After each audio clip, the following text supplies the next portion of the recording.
Dando continuidade ao nosso módulo de aprendizagem de máquina, entramos na nossa aula 7, árvores de decisão. Resumindo novamente, nosso tema e objetivo é estudar os principais algoritmos de aprendizagem de máquina e os seus principais conceitos e fundamentos teóricos, objetivando a construção de pequenos problemas que sejam relevantes para nossas habilidades e prática no dia a dia. E aí nós vamos entender o que é uma árvore de decisão, vamos criar uma árvore de decisão teoricamente aqui nos slides, mesmo fazendo uma conta na mão. Sabe, a árvore de decisão é, assim como o problema de Navier-Bayes, são dois problemas fundamentais, duas técnicas fundamentais, que é bastante interessante de se olhar com mais minúcias para compreender um pouco mais do que ocorre por trás dos panos, para depois, quando nós formos para aqueles códigos mais sofisticados, nós irmos um pouco menos na profundidade, lembrando que nós temos esses elementos por trás. O resultado de uma árvore de decisão é um fluxograma que apresenta um modelo de decisão em forma de árvore. É o mesmo fluxograma que eu estou usando desde a primeira aula. Né? Que nós temos esse exemplo aqui ilustrado em outros slides.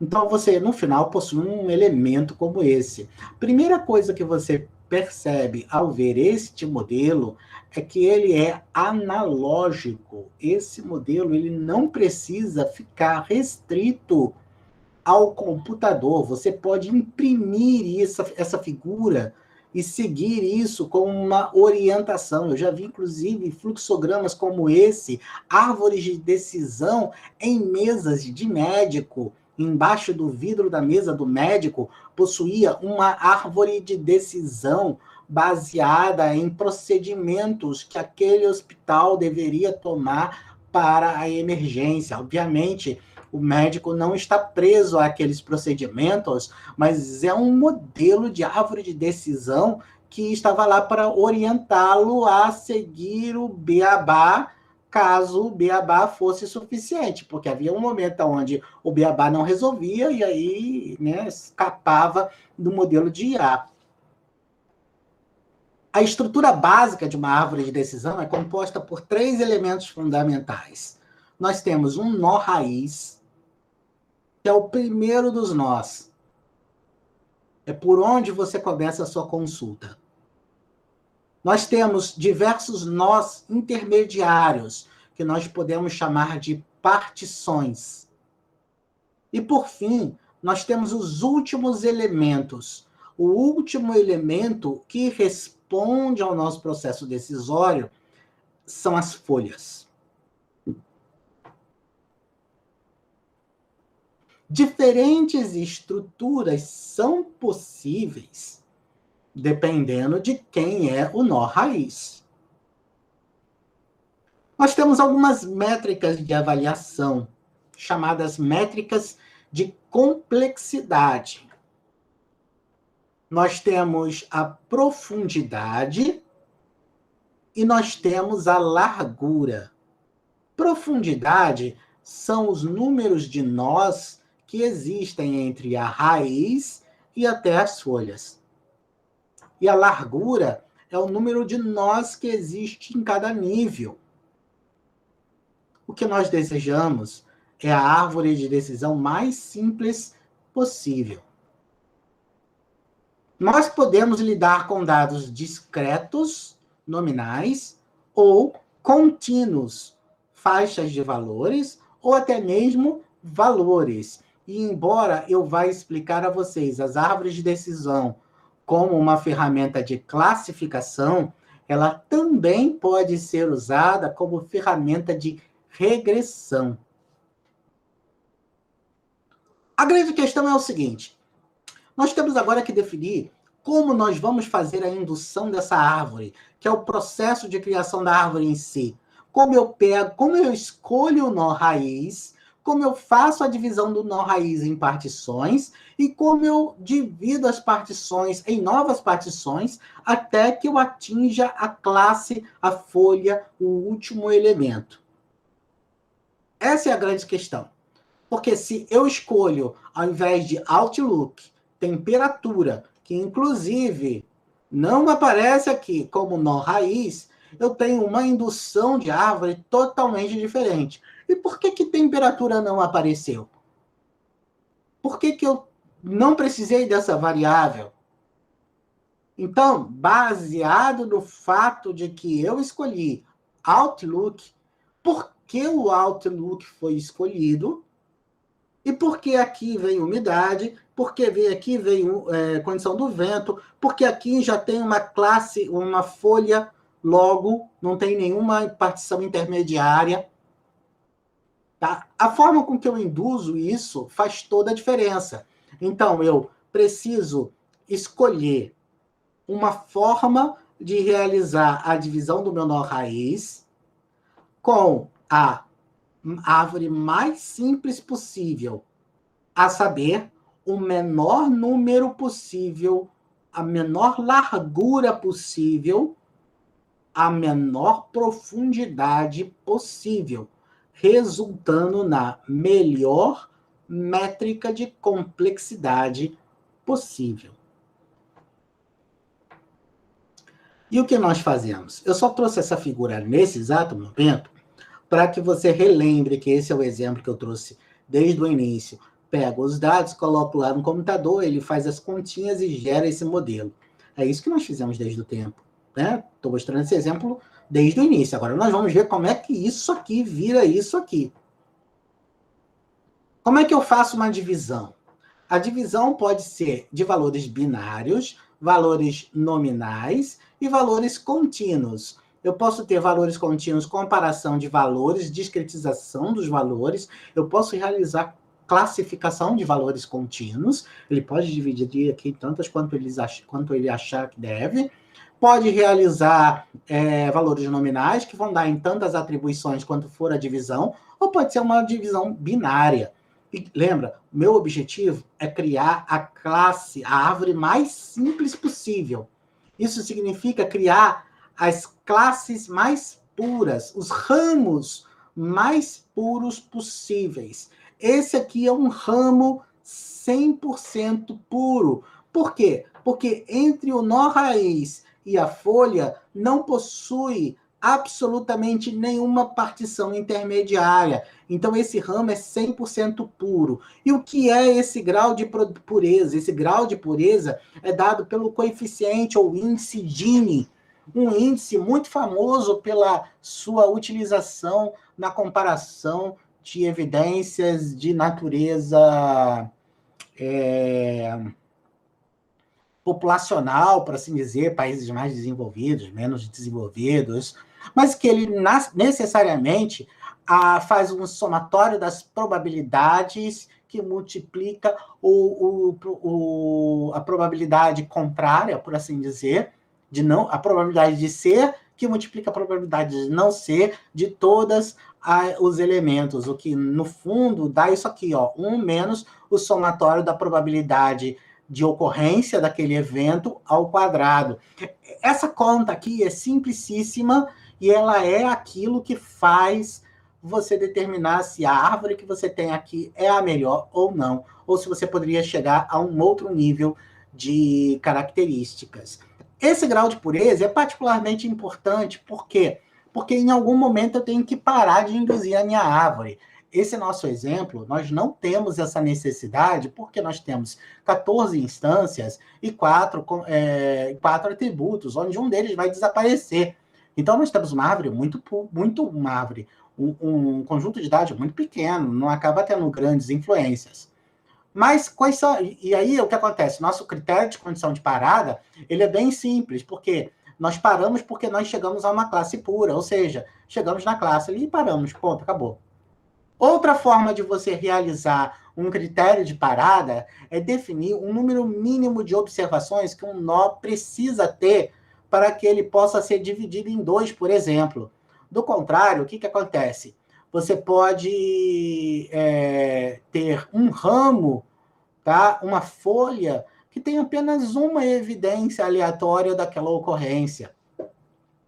E outra forma de você analisar é se, por acaso, a última partição não aumentou ou não alterou a métrica de pureza do modelo. Então, se eu pego uma partição intermediária, faço uma divisão em duas outras partições e o meu critério de pureza não melhorou, então essa última partição foi desnecessária.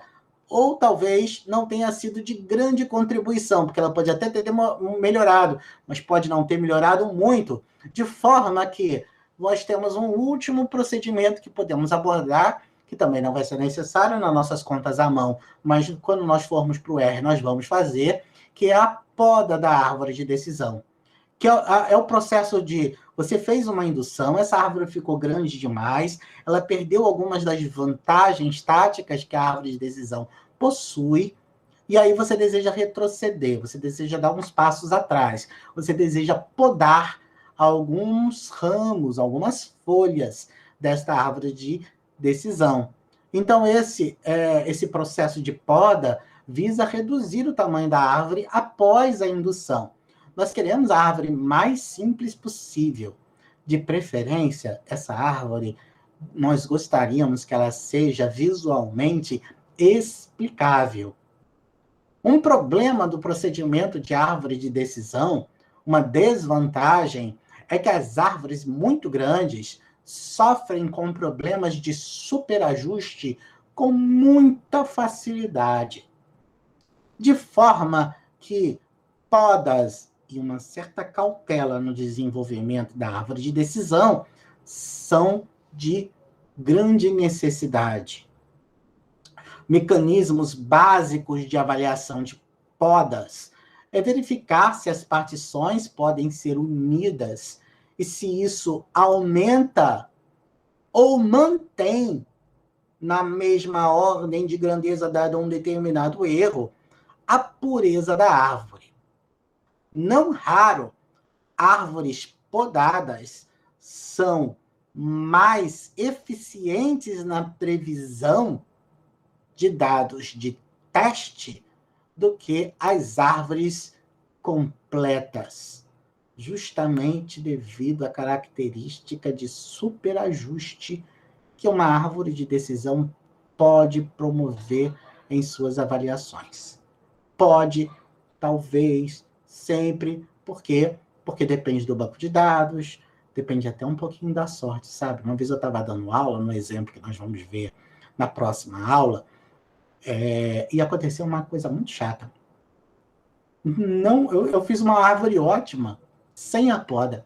Aí a poda não mostrava os seus efeitos. Por quê? Porque, aleatoriamente, a partição fez uma divisão básica. Eu demorei a lembrar disso. Aí depois eu voltei, deixa eu fazer aqui, ó, não vou ter duas vezes a mesma sorte, né?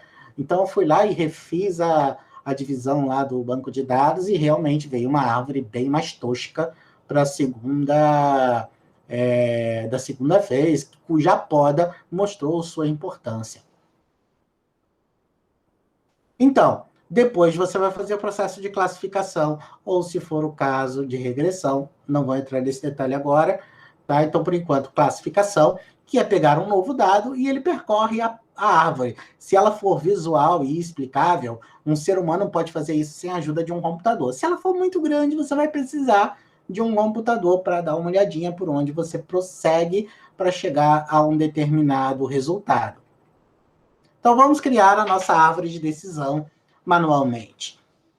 Para começo de conversa, se você pegar algum software mais elaborado, por exemplo, o Weka, ele tem diversos algoritmos de indução de árvores para realizar os seus procedimentos. Nós não vamos entrar no mérito dessas complexidades. Vamos fazer uma árvore básica. Quantos atributos são candidatos ao nó raiz? Outlook, temperatura, condição do vento, está ventando ou não, umidade. Qual deles escolher? Eu preciso escolher deste banco de dados aquele desses atributos que tenha o maior ganho de informação, a saber, Information Gain, tradicionalmente representado por IG. E aí nós entramos em um ramo que por si só seria um outro curso, que é a teoria da informação. Como calcular qual atributo trará maior ganho de informação é um tipo de conhecimento que vem das questões de entropia e de ganho da informação. Conceito de entropia associado a um certo atributo S, a entropia de S, está ligada ao grau de casualidade, de indeterminação que algo possui, ligada à quantidade de informação. Quanto maior a informação, maior a desordem, maior a entropia. E a fórmula matemática que define a entropia é esta fórmula que está escrita aí para determinada classe S. Ou melhor, atributo S, não classe. Então, para um determinado atributo S, você calcula a somatória das probabilidades de log da base 2 da probabilidade. É isso mesmo, gente. Primeiro, quero chamar a atenção que você já calculou essa probabilidade, ou já terá ela, também para a avaliação do Gini, né? Então, Gini, na verdade.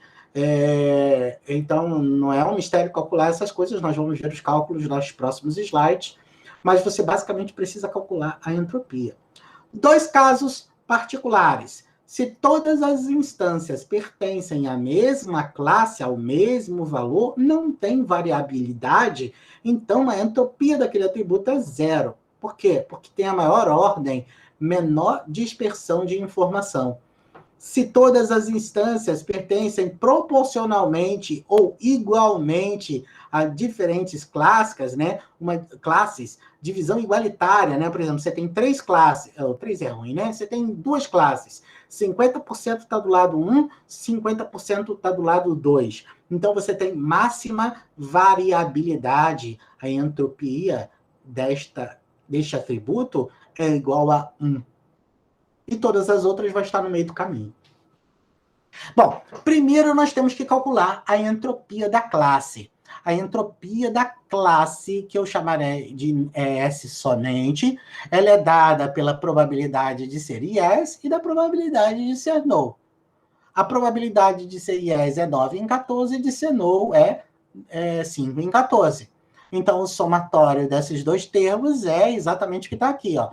Menos 9 sobre 14, log da base 2, de 9 sobre 14, mais menos 5 sobre 14, log da base 2, 5 sobre 14, e se eu não errei as contas, isso é 0,94. Agora, nós temos que considerar o atributo Outlook. O atributo Outlook possui três valores. Para o valor ensolarado, considerando yes ou no. Então, para o valor ensolarado tem 1, 2, 3, 4, 5. Não estou fazendo tanto rigor na conta, porque eu já tenho um valor aqui no denominador. É o número de ensolarados. E o numerador? Esse aqui é o termo associado ao yes. Então, esse aqui é no, esse é no, esse é no, esse é yes, esse outro é yes. É 2. Aqui em cima, podia ser 1 menos esse, né? Porque é 1 menos... É 5 menos 2, né? Quer dizer, 1 menos... 1 não. É o total menos o de cima, né? Então, é 5 menos 2, 3. Só você recontar aqui, 3. Faz essas contas, 0,97. Ou nublado. 1, 2, 3, 4. Do nublado, todos eles possuem valor IS. Olha aqui um dos casos particulares. Se não existe variabilidade na classe, então eu tenho 4 sobre 4, e isso aqui é log da base 2 de 1, dá 0. E o chuvoso? Você refaz o mesmo procedimento, vai dar 0,97 por mera coincidência, tá? Porque aqui são 3 yes e 2 no, né? O que dá a mesma coisa, né? O somatório. Repara que se eu tivesse 10 classes aqui, era somatório de 10 termos, mas é somatório do mesmo jeito. Vamos refazer essas contas para todo mundo. Atributo temperatura, considerando yes, hot considerando yes e no, mild reconsiderando yes e no, e gold considerando yes e no. Já viu que, repara, toda hora eu falo em inglês misturado com português nas traduções desses atributos, né? Eu devia ter posto isso aqui em português desde o início. Mas aqui, o que acontece, por exemplo, no hot? Se você olhar aqui, ó, 1, 2, 3, 4. Em 2 casos, nós temos um aqui e outro aqui. Nós temos yes. Em 2 casos, nós temos no. Nesse outro, morno, 4 casos, existem 6 ocorrências. 4 casos.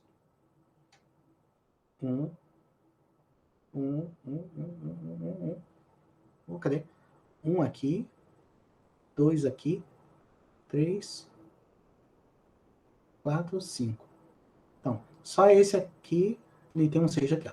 Nós temos 4 casos yes, esse item aqui e esse aqui no. Faz as contas, 0,91, e esse outro aqui, 0,81. E aí a gente já virou craque nisso, né? Fazendo para o atributo umidade, nós temos yes e no, para lá. E para a condição do vento, repara que todas as vezes que ventou, nós tivemos distribuição uniforme do resultado, 3 para yes, 3 para no, dando 1, e no falso, 6 e 2. O ganho da informação para cada atributo pode ser determinado por esta formulazinha aqui, ó. O que é isso? O ganho da informação da entropia de cada atributo, de cada classe associada a cada atributo. Nós temos o S do somatório do SI sobre S é de SI. E aí, onde S é a ocorrência da classe e SI é as ocorrências de cada atributo.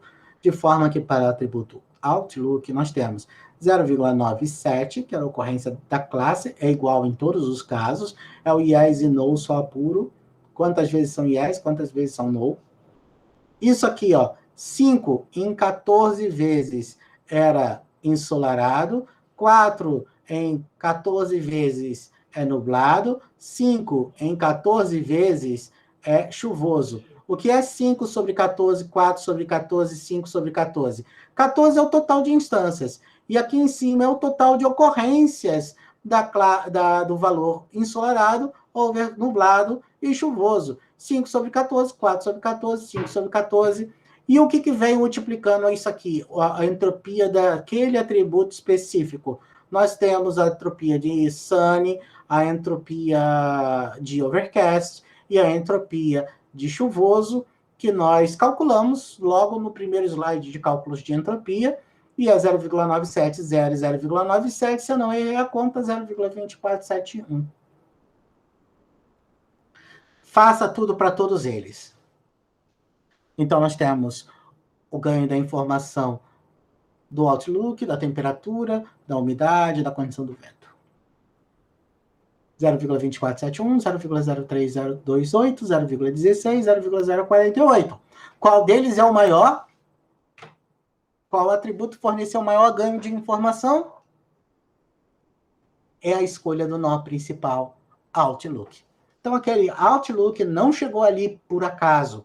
É ele que trouxe o maior grau de informação associado à indução dessa árvore.